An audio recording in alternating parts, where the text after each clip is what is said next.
Welcome back. You're now watching the political segment of the weekend show. We'll be discussing the infamous hush puppy and Abba suspension and investigation by the FBI. The panel set up to investigate former head of Police Intelligence Response Team and Deputy Commissioner of Police Abba, who is currently on suspension, commenced on Tuesday. Carrier appeared before the special panel headed by the Deputy Inspector General of Police in charge of the Force Criminal Investigations Department, Joseph Igbunike, to present his defense to the indictment by the United States Federal Bureau of Investigation, the FBI. The senior police officer is under investigation for his alleged involvement in a $1.1 million internet fraud perpetrated by popular fraudster Abbas Ramon, who is also known as Hush Puppy, and 5 others. On today's episode of The Weekend Show, we'll be looking at the indictment of Abba by the FBI, his involvement with Hush Puppy, and its implications. Joining us to discuss this, we have Ezekiel Ogochukwu, a legal practitioner. Welcome to The Weekend Show. Thank you very much. Good morning, Nigerians. Ezekiel, when this situation unfolded on social media, I literally had to pick my jaw up from the ground. We've had the names of many Nigerians bastardized in the international community due to fraud-related cases, drug-related cases, what have you. But for a deputy commissioner of police to be involved in this, that just left me flabbergasted. So how do you react to this, and what are the implications of this for Nigerians moving forward? It's actually unfortunate in the first place for the name of such high-ranking police officer, a very senior police officer, to be mentioned, not only in respect of his rank, but the office he held as the head of its intelligence unit of the Nigerian police force. In fact, a tactical unit. That unit is actually basically for tracking of high-level criminals, like armed robbers, like kidnappers, and because of the office he occupies, he handles a lot of sensitive issues, sensitive intelligence materials. In fact, because of that position, he has the opportunity to listen to phone calls of many Nigerians. So for such a person to come down or to be linked to something like this is very, very unfortunate, and it demeans the personality of every Nigerian in the Committee of Nations. It tells you the character of our public officers. It's very, very, very unfortunate. So Hush Puppy is pleading guilty, and so a couple of names have been sent, and so just a couple of days ago on the Voice of America, the Attorney General has stated that Nigeria has agreements with the U.S. when it comes to extradition, and they would follow to the letter of the law. And he stated that we are not saying he would be sent to the U.S., but we'll follow the law and see where that takes us. What's the position of the law when it comes to this type of situation, regardless of the investigation being done here in Nigeria? It's, you know, in international law, every state, every country is said to be sovereign, in that another country is not allowed to interfere with the activities of a sovereign nation. However, there is a derogation to that principle of sovereignty. I mean, kind of an exception to the principle of sovereignty, where two countries who are friendly countries are allowed to come together and have a kind of political arrangement that though a criminal is not, a state is not allowed to enter into another country to arrest an alleged criminal. However, as friends, we agree that we are going to cooperate, and if there is an allegation of certain offenses, like drugs-related offenses, like cyber crimes and other offenses, I will allow you, that is, Nigeria will allow America and cooperate with America to send the alleged offender to the other country. That is what is called a treaty. That is what is called extradition treaty. That is an agreement between two parties, two state parties, to cooperate in order to smoothen the process of criminal justice. So what does Nigeria need to do now to be taken seriously? That's just to put it very blatantly. What do we need to do now? Because this is very bad. It looks very bad on our reputation. We entered into an agreement. We should be bind. It should bind us. The only thing we can do is look at the indictment. Is there a prima facie case against the suspended police officer? If there is one, we hand them over to the Americans. What we are saying, we'll call it indictment. It's not as if he has been convicted. Let him go and prove his innocence. Okay, joining us virtually, we have Oyamen Roy, and I'm sorry if I get the name wrong, Okidevebi. So you should have helped me with this. Roy, I'll call you Roy. I'm so sorry. We apologize. I apologize on Andy's behalf. The K is silent, the D is silent, so it's Okidevebi. Okidevebi, I would have never gotten that. Roy, let's hear your thoughts on the Abba Kyari indictment. Well, you know, I was telling someone yesterday, I said, aren't we overflogging this issue? But the point is, it's a very big and exact learning point for so many of us that were in security agencies and are practicing now. It's a learning point for those serving police officers, DSS officers. It's a learning point for the institutions that monitor and supervise our agencies. So for Abba Kyari's situation, I like to look at it from two standpoints. One of unethical conduct, the other one of the institution that is supposed to monitor his activities. Let's look at ethical conduct. Now, on ethical conduct, there are guidelines where you can relate with certain persons when you move certain. That's about the Taylor issue of someone came to give a false allegation as you portrayed. No, and you found out after incarcerating the suspect beyond 24 hours, you know, this man is not guilty. And you let him go, as you said. And the man that is now the false accuser, who is also false accusations, now said he saw your dress and he likes it. Then you are connecting him to the tailor. You know, I think that was an error, and nobody is perfect anyway, but that was an inroad for us to begin to believe that the relationship is beyond casual. You know, and when you look at the other aspects of mobilization in the Nigerian police context means that supervising the police financially to achieve your complaint resolutions. You know, and it's everywhere in Nigeria. We know it's not because we are on TV or on set, because we know that we pay for paper in a police station, we pay for fuel to go and search a suspect house when we are a complainant. We pay for all of these things. Why? The government may not fund it directly.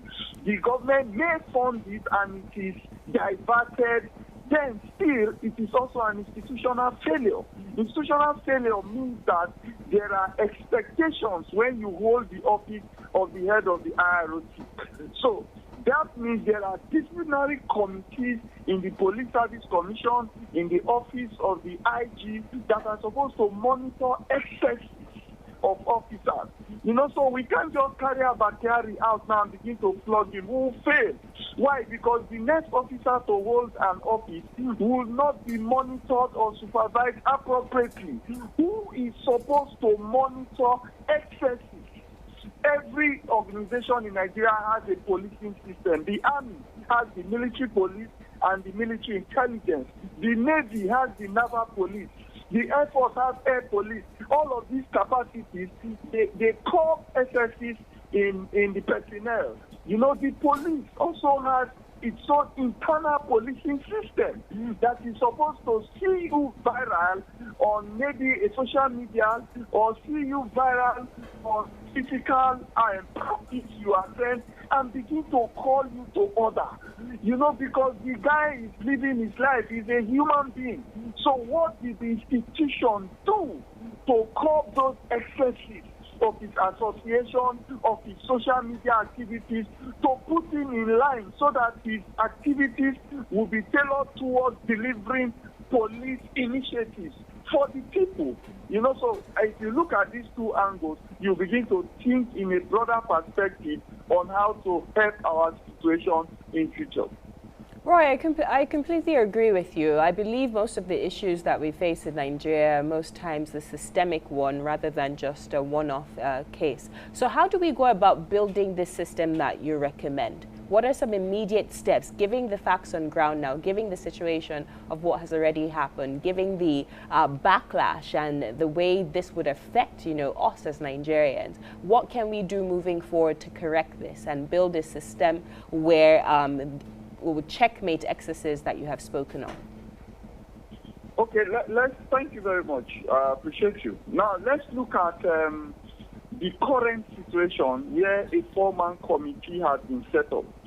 I would have said that that committee should be disbanded immediately, and all money disbursed to that committee should be returned back to source, because they are taxpayers' money. Every time something happens, we begin to stupidly form committees.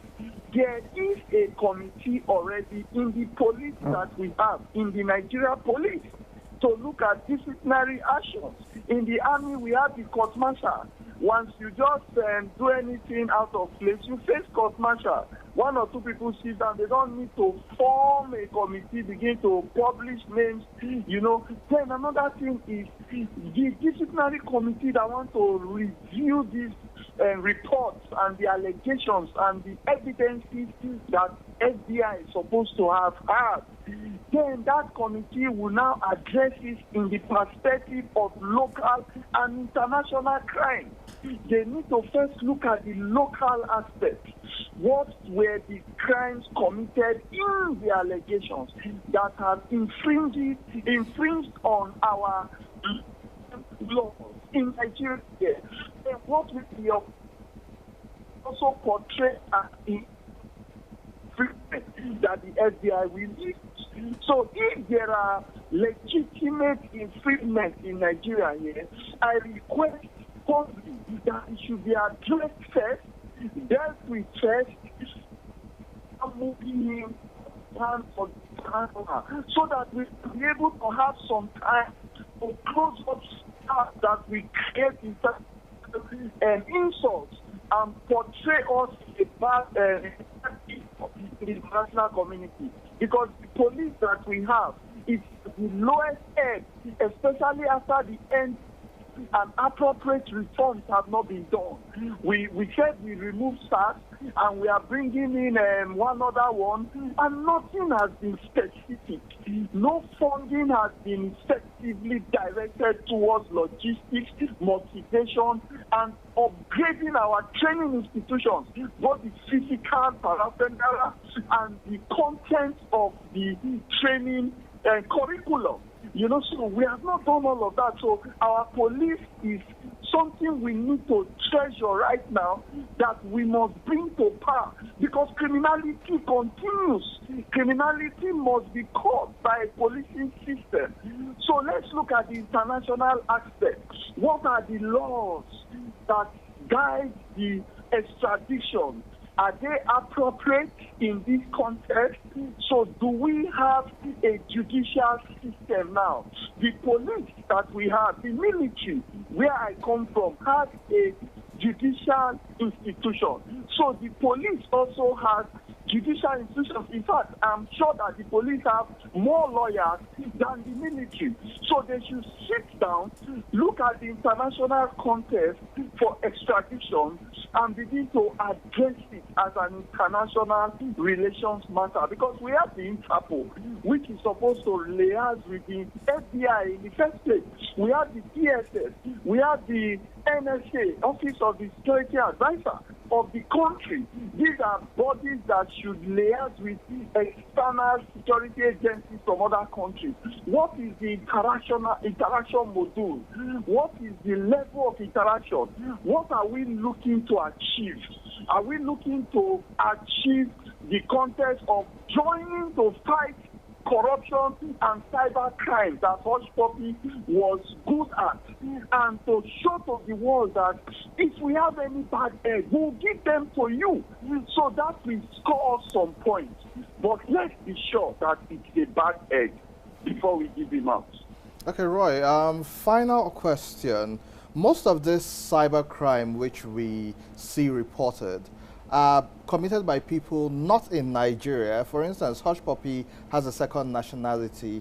Why is it a Nigerian problem when some of these people are no longer Nigerians and commit this crime outside Nigeria? Why do we as a country have to bear the brunt of this when it comes to international security? Well, my brother, you will be surprised to see that our national image has not also been given an appropriate push in the international platforms. All our embassies, you have seen Nigerians begging for renewal of passports. All the ambassadors that we have outside Nigeria that are Nigerians, that are in Nigerian embassies, they have not been found to be in platforms where they begin to articulate our relevance. They have not been found to be seen interacting with international community, putting positive, powerful arguments forward to portray Nigeria in the light that we are. Go to the world over. Even Nigerians that are carrying dual nationality, you will see them making waves in sports, in politics, in medicine, in aerospace, everything where you find Nigerians, you will see positive ones. What has our ambassador done to articulate an appropriate placement of Nigeria in a better light in the international community? Go to all those platforms, you will see. So in that direction, I begin to see that we are already in trouble if we don't review the kind of people we put out there to portray our international. Look at Abigail Dabiri, all the things she has done. Very powerful contributions, very appropriate presentations of issues. If we have that, we will be achieving a lot. Then coming back to your question, now as an international matter, who do we have? If Hush Puppy has dual nationality, the cyber crime, sir, in the security balance and environment is an international crime, like terrorism. It's an international crime. So cyber crime is something that can happen even when you are holding your phone. You can be scammed and hacked from Indonesia. You can be scammed in the US from Nigeria here. So anywhere you are, so far you are on a net, you can be hacked, you can be scammed. So what is the international law that portrays you a victim as being vulnerable? Were you vulnerable, or you actually didn't portray enough intelligence? Were you greedy? Is greed part of your vulnerability, or does greed put you as a criminal? So if I am greedy, I am caught on a cyber crime situation, I am a victim. If I am greedy in the content, I'm a criminal also. Nigeria will say who gives the bribe and who takes the bribe, they are both guilty.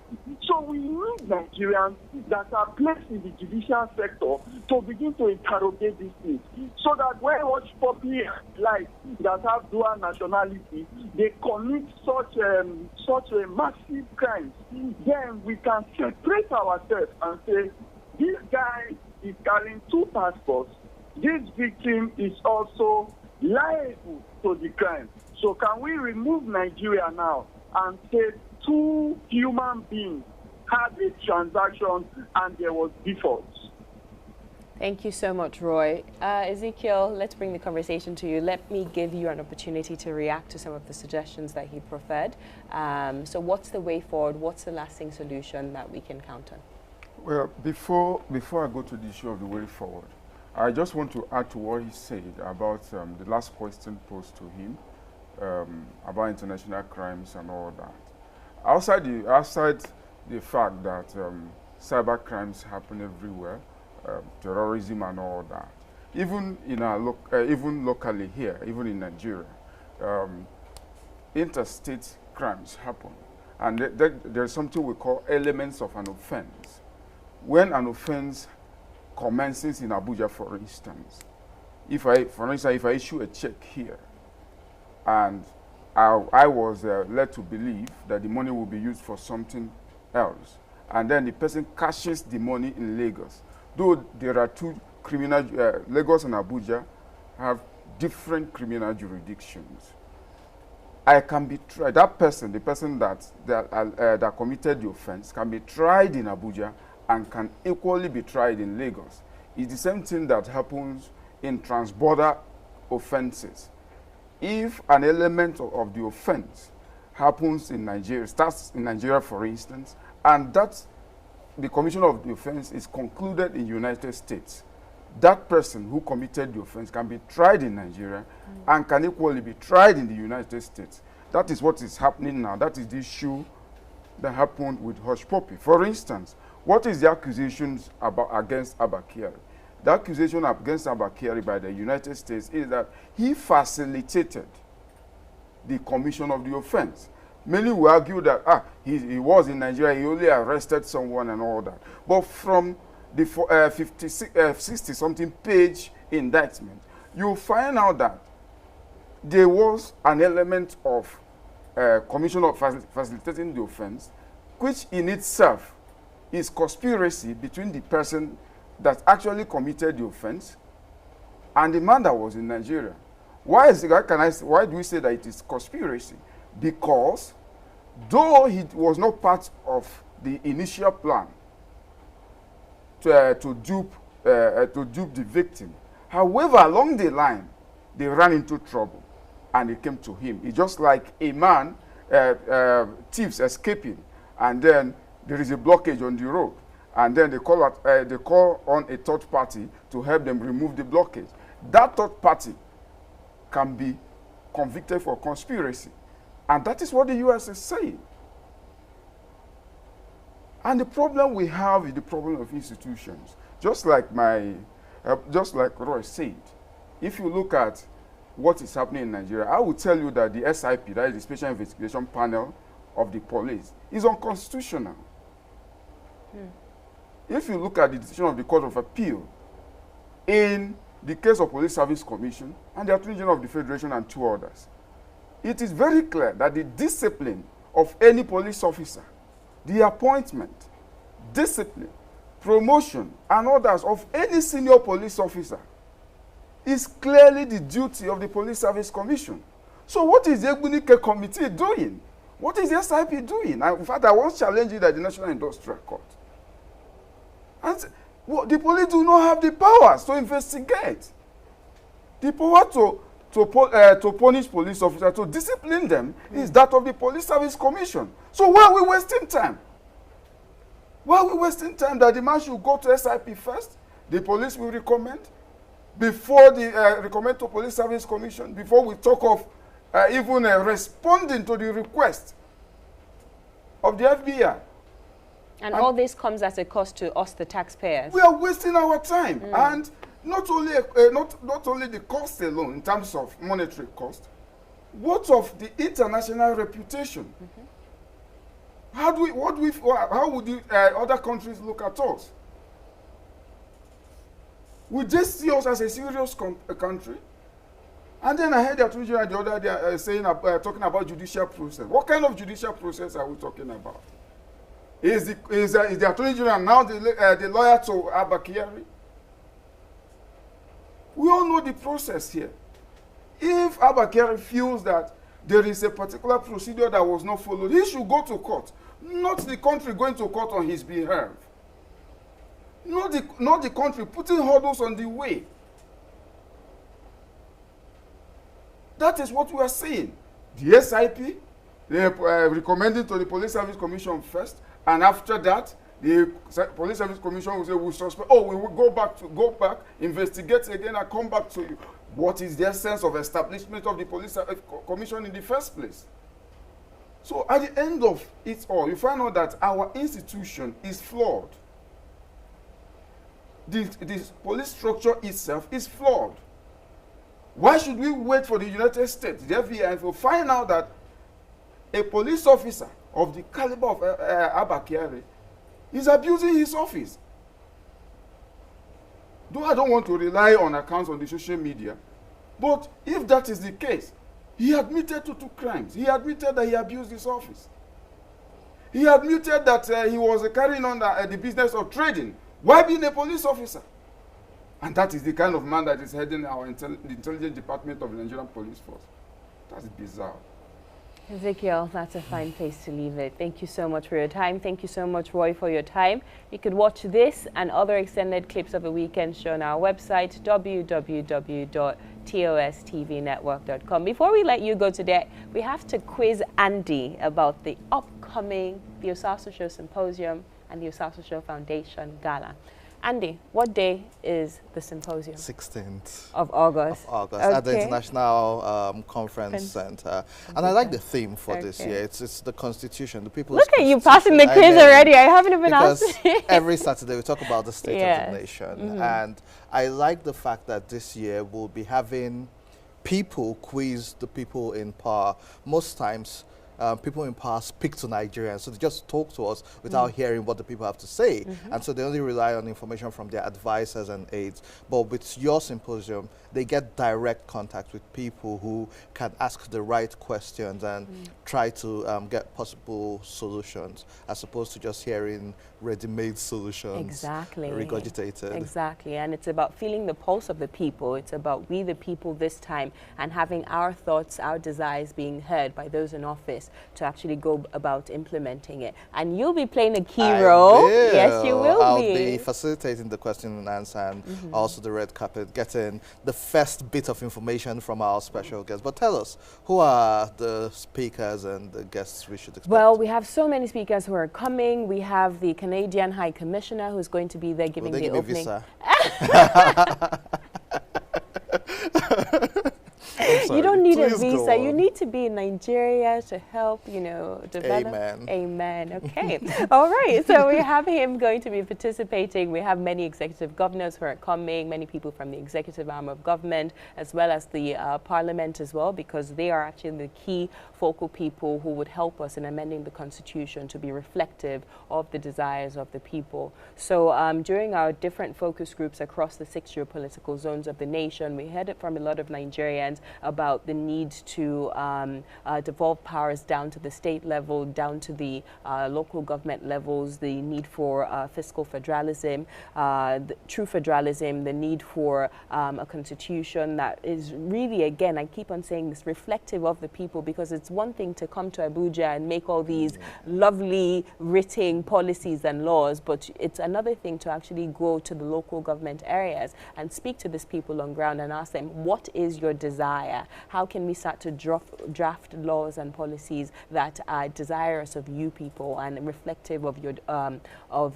yearnings as a citizen? So it's going to be about that. We're going to have these conversations, and we're going to follow up with the lawmakers afterwards to see how they can be implemented, because we are not about talking all the time. Like, it gets really irritating. Talk and do. You know, we're going to hold the parliamentarians accountable. How far have you gone in implementing the communique that has come out from the 5th edition of the Osasa Show Symposium, and, you know, how do we move forward from there? So there's a panel I'm interested in. You have a panel with a couple of young, vibrant people. Yes. We've had some on this show before. Do you want to tell us about Yes, there's a youth and women panel. I believe that has Ilemona Onoja, who is a friend of the show, Ibrahim Farouk of Yaiga, Cynthia of Yaiga, I believe Hamza, which is also also a name partner. He's the chief executive of Code, is also on that panel. So I'm really looking forward to that, because these are brilliant young minds who